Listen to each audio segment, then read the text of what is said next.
안녕하세요. 여러분의 소중한 시간을 저와 함께 해주셔서 대단히 감사드립니다. 여러분의 끊임없는 관심과 많은 댓글은 저에게 큰 힘이 되고 있습니다. 1월 24일 금요일입니다. 1940년대 아르헨티나 페루는 쿠데타로 정권을 잡고 공짜 퍼주기 포퓰리즘으로 나라를 빚더미에 빠뜨렸습니다. 20세기 초반부터 50년간 총 6번의 쿠데타까지 발생했습니다. 1946년에 등장한 페론주의는 완전 포퓰리즘 정책으로 아르헨티나를 완전 파탄으로 이끌어왔습니다. 페론주의가 등장하기 이전에 아르헨티나는 세계 GDP 랭킹 10위 안에 드는 경제 대국이었습니다. 호주와 경쟁하던 막강한 나라였습니다. 그러나 현재 호주는 세계 15위권을 유지하고 있는 반면에 아르헨티나는 60위 밖으로 추락해버렸습니다. 그럼에도 페론주의는 계속되고 있고 2000년대는 국가 재정이 완전히 고갈되었음에도 불구하고 돈을 대량으로 찍어서 뿌려왔습니다. 이것은 지난 문재인 정부에서도 퍼주기 소득주도 성장 정책과 일맥상통한데요. 국가 채무는 5년 만에 71.6%나 폭발적으로 증가했고 건국 이래 70년 동안 발생했던 우리나라 채무 총액의 3분의 2가 넘는 천문학적인 채무를 문재인 정부에서 빚을 내서 탕진했습니다. 이러한 포퓰리즘 정권을 5년 만에 추방시킨 대한민국 국민들은 아르헨티나 국민들과는 완전히 다르게 충분히 위대한 국민이라 하겠습니다. 아르헨티나의 가장 큰 문제점은 부패와 역사 조작에 의한 세뇌 교육입니다. 아르헨티나에서는 경찰청장이 타고 다니는 말로 경주하라는 속담이 있습니다. 이 속담은 높은 권력자와 친하게 되면 생활이 편안하다. 그 의미로 권력형 부패가 얼마나 심각한지 경고하고 있는 말입니다. 그리고 아르헨티나에서는 통계와 역사 조작을 통한 세뇌 교육이 큰 문제로 지적되고 있습니다. 초등학교 학생들에게 가짜 통계를 제시하고 가짜 역사를 가르쳐서 세뇌시킨 학생들이 성장해서 어른이 된다고 해도 대체로 환상의 세계를 살아가게 됩니다. 페론주의는 사회정의, 민족주의, 노동계급의 권리를 강화하는 것으로 역사를 조작해서 교육해 왔습니다. 그 결과 아르헨티나 국민들의 절반 가까이 여전히 페론주의에 대한 향수에 젖어 있습니다. 뮤지컬 에비타, 울지 마라 아르헨티나, Don't cry for me 아르헨티나.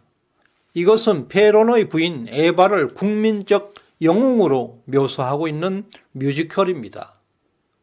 이러한 역사 조작과 세뇌 교육은 국가를 지속적으로 추락시켜 왔습니다.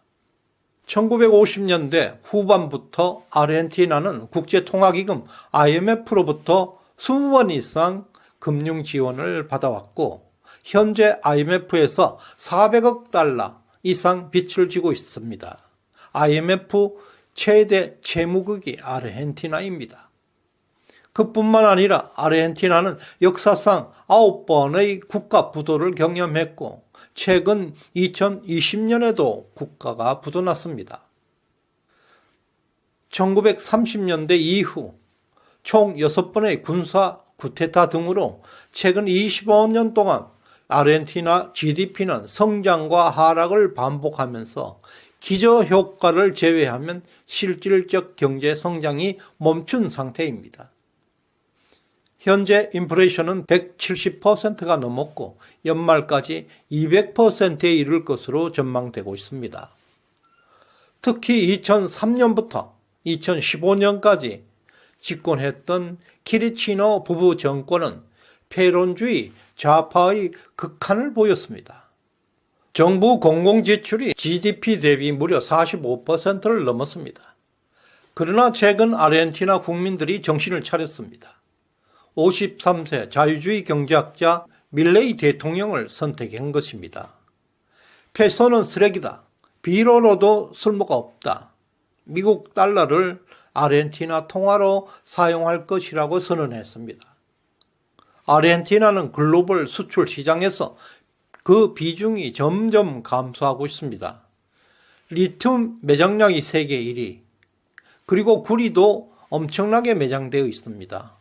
그럼에도 이런 지하자원이 있음에도 불구하고 그 지하자원을 개발하는 기업들이 없습니다. 모든 생활을 정부 보조금에 의존하는 국가로 전락해 있기 때문입니다. 아르헨티나 근로자 30% 이상이 공무원들입니다. 13년 이상 재정 적자를 기록하면서 마침내 재정이 바닥이 나버렸습니다.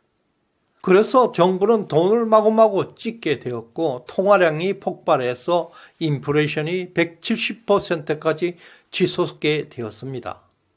아르헨티나가 이러한 위기에 처한 이유는 패론주의에 대한 지지가 계속되어 왔기 때문입니다. 그 배경에는 패론주의자들이 70년 이상 정부 통계와 역사를 조작하여 왔고 국민들을 세뇌시켜 왔습니다. 아직도 아르헨티나 국민들은 절반 이상이 패론주의를 사회 정의의 일부로 받아들이고 있고 무상복지를 당연한 것으로 익숙해져 있습니다. 북한과 유사하게도 3대에 걸쳐서 사회주의적인 정부 보조금에 의존하고 살아가 있다는 실정입니다.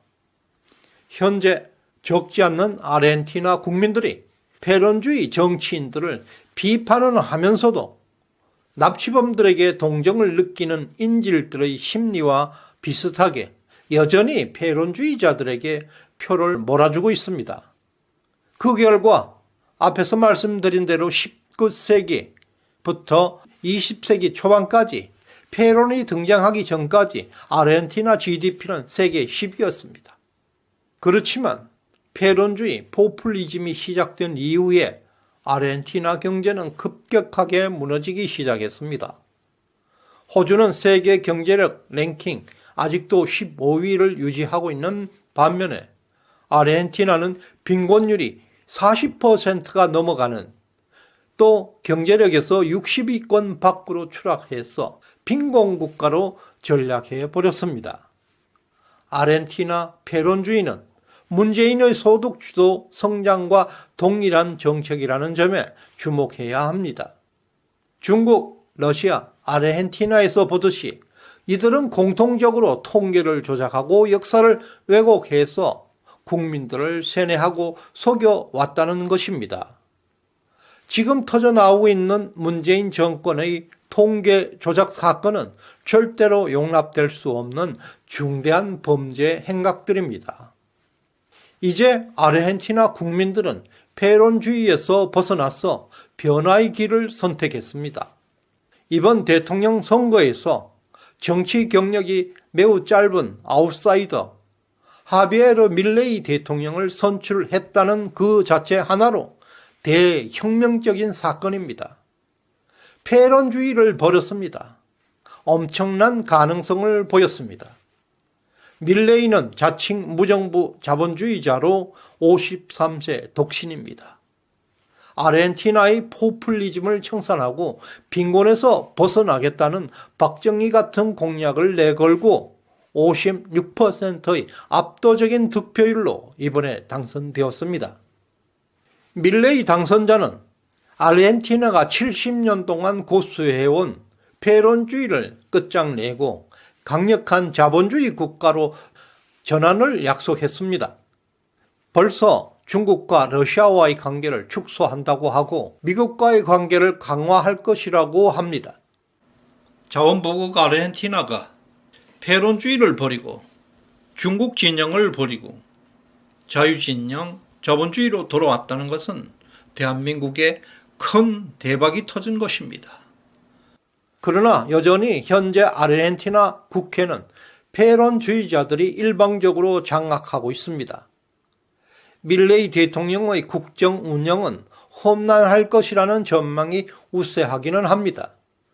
그럼에도 불구하고 아르헨티나 국민들은 70년 근대 역사에 있어 최고의 선택을 했다는 것은 분명합니다.